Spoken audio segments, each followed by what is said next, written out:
নমস্কার বন্ধুরা, স্বাগতম অল টাইম আপডেট চ্যানেলে। আজকের বড় আপডেট, পঞ্চায়েতে 11,154টি শূন্য পদে নিয়োগ নিয়ে গুরুত্বপূর্ণ বক্তব্য দিয়েছেন পঞ্চায়েত মন্ত্রী দিলীপ ঘোষ। মন্ত্রী জানিয়েছেন, নিয়োগ হবে স্বচ্ছ ও মেধার ভিত্তিতে। প্রথম ধাপে প্রায় 6,536টি পদে নিয়োগের প্রক্রিয়া শুরু করার পরিকল্পনা রয়েছে। মোট শূন্য পদের মধ্যে গ্রাম পঞ্চায়েতে 9,936টি পদ, পঞ্চায়েতের সমিতিতে 660টি পদ এবং জেলা পরিষদ ও মহকুমা স্তরে 558টি পদ রয়েছে। তাহলে কারা আবেদন করতে পারবেন, চলুন দেখে নেওয়া যাক।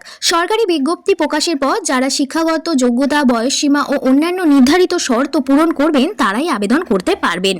আর কারা আবেদন করতে পারবেন না, যারা সরকারি বিজ্ঞপ্তিতে উল্লিখিত যোগ্যতা পূরণ করবেন না, বয়সসীমার বাইরে থাকবেন বা প্রয়োজনীয় নথিপত্র দিতে পারবেন না, তারা আবেদন করতে পারবেন না। মন্ত্রী আরও জানিয়েছেন, নিয়োগ প্রক্রিয়ায় স্বচ্ছতা বজায় রাখতে বিশেষ ব্যবস্থা নেওয়া হবে এবং দীর্ঘদিন একই কর্মস্থলে থাকা কর্মীদের বদলির বিষয়েও উদ্যোগ নেওয়া হবে। গুরুত্বপূর্ণ বিষয় হলো, এখনো বিস্তারিত সরকারি নিয়োগ বিজ্ঞপ্তি প্রকাশিত হয়নি, তাই আবেদনের তারিখ, শিক্ষাগত যোগ্যতা, বেতন, সিলেবাস ও পরীক্ষার নিয়ম জানতে অফিসিয়াল নোটিফিকেশনের জন্য অপেক্ষা করতে হবে।